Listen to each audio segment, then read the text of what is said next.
I first want to applaud each and every one of you for coming here today. You've realized that you need to take your practice to the next level. It is the most powerful form of advertising that you can get your hands on, and it's virtually free. WBBM is killing you 2-to-1. What are you going to do to make it right? We pooled our resources together, and between the two of us, we had $24,000. Welcome to the Ed O'Keefe Show.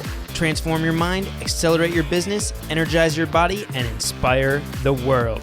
Now here is your host, Ed O'Keefe. In this episode of the podcast, we're going to hear part of a presentation from the first winner of Donald Trump's reality TV competition, The Apprentice, Bill Rancic. So let's listen in to Bill. Thank you, everybody. What a good crowd you've gotten assembled here today, Ed. You know, when Ed first asked me to come and talk, I thought, I'm gonna talk to a room full of dentists and the folks that work in a dental office, and I thought, what the hell do I have in common with these guys? And then I thought about it, and I started working on some of my remarks for today, and I remembered my recent experiences with my own dentist, and how when I walk in the door, it's marketing everywhere, and there's video screens selling the products, and I remember the level of customer service and how that has changed, and the follow-up calls that I get, and the calls reminding me that I have an appointment in a week, and when I go in there and I meet with the dentist, how he's able to upsell me. And whenever I leave my dentist's office, I always find that I spend a lot more money than I expected I would spend. So apparently he's doing something right, but it dawned on me that the business of dentistry has really changed, and it's evolved, and it's gone to the next level. And it occurred that we're very much the same. We're both entrepreneurs. My products happen to be real estate and the cigar business. Your product just happens to be dentistry. But fundamentally, we're the same. We're both entrepreneurs. We're wired the same way. And I thought, this could be a lot of fun, because I love talking to entrepreneurs and kind of brainstorming with them and sharing some of my ideas. So I first want to applaud each and every one of you for coming here today, because I think you've taken the right step. And you've realized that you need to take your practice to the next level. And you realized that you're here to learn what you didn't learn in dental school, because they didn't teach you how to be an entrepreneur in dental school. So I think that's probably the most critical step in achieving success. It's taking that first step and realizing that I've got to do things differently. And the one thing I love about Ed is that Ed's not a dentist. And I think so many entrepreneurs, and I see so many small business owners, they make the mistake of refusing to look from the outside in. And that may seem kind of unusual, but they're so close to their business and they're so close to their practice that they see it for what they want to see it. They don't see it for what it really is. And I think Ed, he brings a fresh perspective to this, and he's an innovator, and he has fresh ideas, and the fact that he's an outsider, I think, is spectacular. So Ed, I commend you on getting this organization together, because I think it's fantastic what you're doing.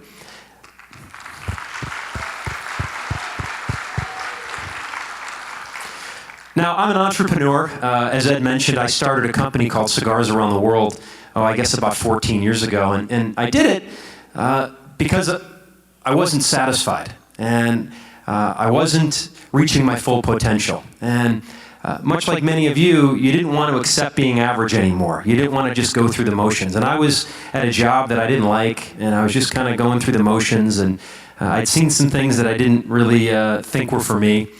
And I started networking and looking at different businesses and trying to get back into my entrepreneurial way of thinking. And I looked at a million different ideas, from Subway sandwich shops to used sporting goods stores, you name it, I looked at it. But what I would do is I would kind of do things differently, and I really recommend this as an entrepreneur. I would reverse engineer them, and I would look at a business or an idea, and I'd say, well, why isn't this going to work? And I would try to talk myself out of it rather than talk myself into it. Because a lot of people can get swayed, and they only see it, for the positive, and they're very optimistic, and I'm all for being optimistic, but they don't take worst case scenarios. So I would pick apart all these different businesses, and I know some of you were here back in March, and I'm going to just tell the story real quick. It's about how I started this company, and I was brainstorming and looking at different businesses, and I was sitting at this outdoor cafe one day, and these 3 European guys, they sat down at the table next to me. And they pulled out the biggest cigars I'd ever seen. and they were smelling these cigars and the way they were lighting these cigars, it hit me. I'm going to start the first ever Cigar of the Month Club. I'm going to send out 5 cigars to people's homes every month. I'll produce a newsletter to educate them on the products that I'm sending them. And I thought, people may want to give this as a gift, so I'll put a little gift card in there as well. So I left the cafe and I went over to my buddy John's house. He was also looking to start a business of his own. And I pitched him on this idea, and he loved it, and he wanted to do it. So we pooled our resources together, and between the two of us, we had $24,000. That was it. So we decided we were going to move the operation into John's 400 square foot studio apartment. And when I tell you it was about the size of this stage, I'm not kidding. I mean, it was tiny. We pushed his bed in the corner. I got 7 phone lines piped in with 1-800 lines, some used desks, some used computers, and we were ready to get this thing going. But there was one thing I had to do. I had to go to that metals company where I was working, and I had to resign from my job. So I went in and I sat down with the 2 owners of this metals company, and I told them that I was going to become a millionaire because I had this brilliant idea, and everyone was going to want to, buy this Cigar of the Month Club. And these 2 guys sat across the table from me, and they looked at me, and they laughed. And they said, "Kid, that is the most ridiculous idea we've ever heard. We're going to keep your office here because when you run out of money in 6 weeks, we're going to hire you back, but we're going to give you a 20% pay cut." Well, these weren't really the words of encouragement that I'd hoped for from these guys. But I left there, and I'm glad they said that to me because I was mad. And I wanted to prove these guys wrong. And I got back to the apartment. And when I got back there, I realized that the only way this business was going to be successful is if I could reach the masses. I had to let as many people know that I had this company, and I had to get them to pick up the phone and call the 1-800 number. Much like many of you with your practice. You have to reach out to the community and let people know that you're there. Now, I didn't have much money left. My $24,000 was now down to about $9,000. And I thought, how am I going to reach these people? How am I going to reach thousands of people with $9,000? It's not going to buy me much of an advertising campaign. So I sat down at my computer, and I typed a letter explaining my business idea, and then I asked for help. And I took that letter and I put it inside of an envelope. And I took the envelope and I put it inside of a box because I knew a box would always get opened before a letter. Letters, sometimes people, they file them in the wastebasket. And I put some cigars on top of that letter. And then I went to the local costume shop and I bought a pair of these thick Coke bottle nerd glasses. And I taped a little note on the bridge of those glasses, and the note read, "Please take a closer look at my business idea." Put those on top of the cigars that were on top of that envelope, and I sealed the box up. And I did this 10 times. And I sent them out to the top 10 morning radio shows in Chicago, up and down the dial here. And about a week after those packages went out, I got a call from the producer of the #1 morning radio show. It was the Jonathan Brandmeier morning radio show. I'll never forget it. Because she called me up and she said, "Jonathan Brandmeier will have you on the air for 5 minutes to talk about cigars around the world." She said, "Make your 5 minutes count." And we all know, in life, it's about making your time count while we're here. So I go to the studio the day I'm supposed to, and I meet this Brandmeier guy, and I hit it off instantly. And my 5 minutes turned into 35 minutes at the heart of morning drive time. And this guy's telling his listeners how he's been a member of the Cigar of the Month Club for years. Hey man, I just kind of kept quiet. He's going on and on and on, continually giving out our 1-800 number every 15 or 20 seconds. It's unbelievable. So I left the studio that day, and there was a big radiology convention going on in the city, and I couldn't get a cab for the life of me. So I had to sprint back to the apartment where our office was, and I get back there, I'm all out of breath, and I swing the door open, and there's my partner. And he has one phone on his left ear, one in his right ear. Every single one of those 7 phones that we had was ringing. And I reach over and I pick up the first phone that I can grab, and I take an order from this woman, and she orders a 12-month membership to Cigars Around the World. Now, that was like a $480 order. And I had to pause, and I had to ask her, are you sure? I hung up the phone, I looked over at my partner, John, and I said, "John, it looks like we're going to be in business for at least a year because I just took a 12-month membership." So I sent the same letter and glasses to radio stations in New York and Los Angeles and Detroit. You name it, I sent these out. And these radio stations were having me on the air, and it wasn't costing me a penny. I didn't know anything about PR. I went to college, I had a degree in criminology, I sold metal.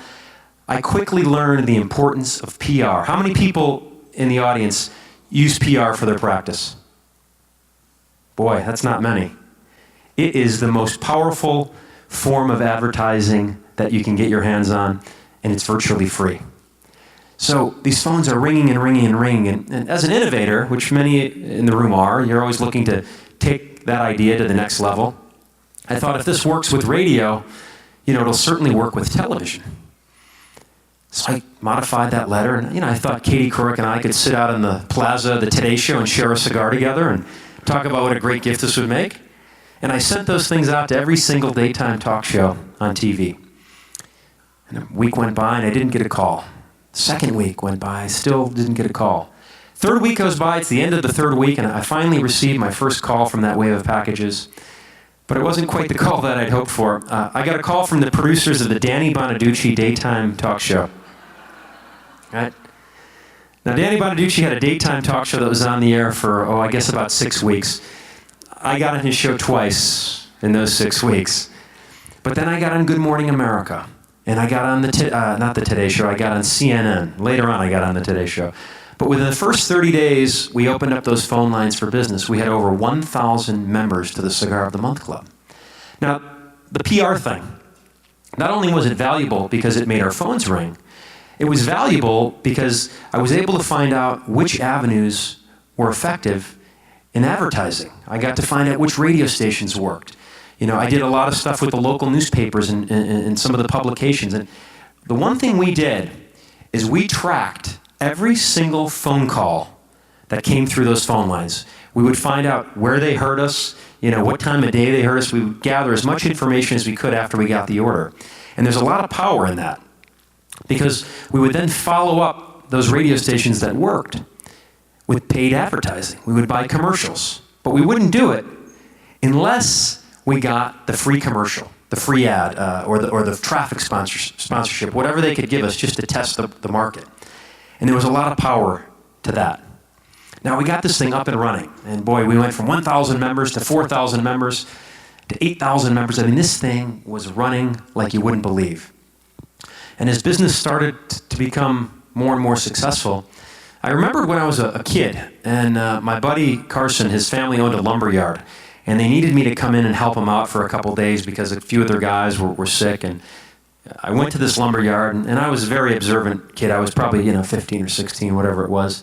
And I asked a lot of questions, and I would always look and see how they were doing things. And the one thing that was fascinating was this old rundown lumber yard. They were making a fortune.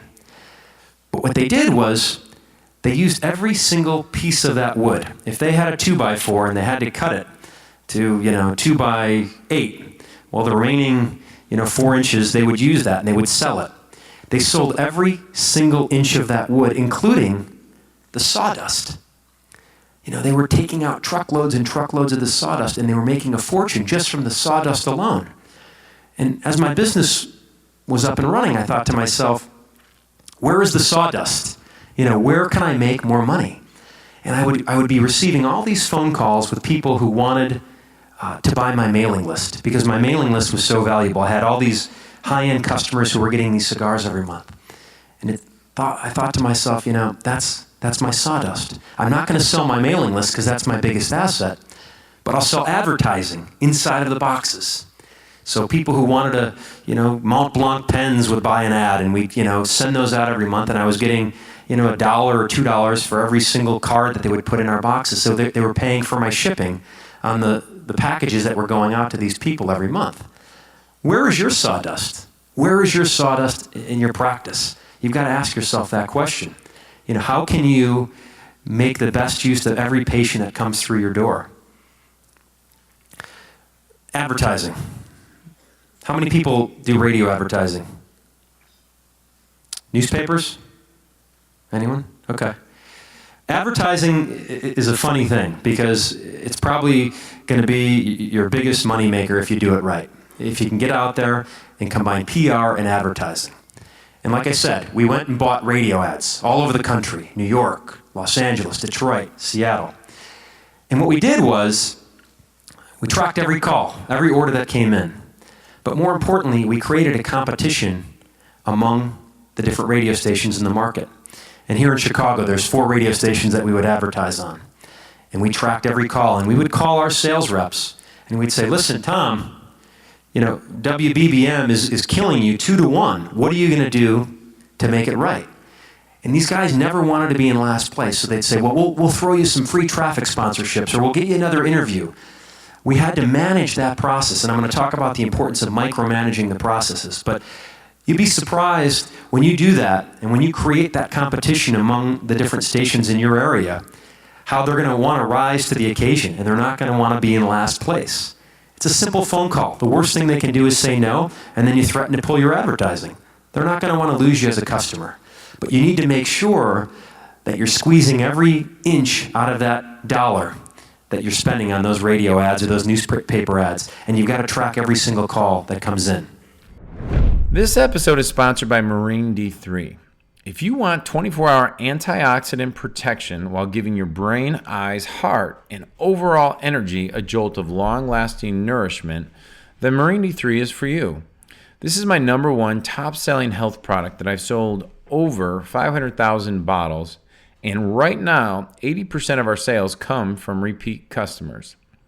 Marine D3 can flood your cells with an abundance of new antioxidants and nutrients that fights and repairs damage done to the cells during exercise, everyday living, and the natural breakdown that occurs as we age. After 15 years of research and over $39 million spent on clinical studies, a renowned biochemist has found one of the world's greatest antioxidants. It's called CNLP, hiding deep below the ocean surface. I took CNLP, combined it with a little-known omega-3 called calamine, as well as vitamin D3, so that you can get maximum benefit all in one supplement. I'd like to give you the first bottle absolutely free. I just ask that you pay shipping and handling. At edokeefeshow.com/free bottle, I'll have a mini presentation that will share more about the supplement and why people are raving about it. Most importantly, it'll show you exactly how you can get it shipped out to you today, just for shipping and handling. This episode is brought to you by Dormant Forces Insider. If you would like monthly big business breakthroughs, insider marketing strategies that actually work, and mindset secrets of multimillionaires sent directly to your door so you can have it in your hands and you can apply them, then this is for you. Now, you can test drive my Dormant Forces Insider Silver membership for just 1 month free. If you love it, we know you'll stay with it and let it keep you in the loop of what's working inside my businesses and the other dozens and dozens of businesses that I mentor. Why would you go at it all on your own when you can use other people's experience than just replicate what works? Anyhow, right now you can test drive the membership for just $1 plus a few bucks shipping and handling by going to edokeefeshow.com/dormant forces. That's edokeefeshow.com/dormant forces. And thank you so much for tuning into this episode of the podcast. You can find the show notes for this episode as well as all the other podcast episodes by heading on over to edokeefeshow.com. If you would, please go subscribe to the podcast on iTunes and leave a rating and review. Rating and reviews truly are the best way for you to show your appreciation for the show because they help more people find out about the podcast and decide if this is the one for them. So until next week, it's time for you to go out there, take action, and inspire the world.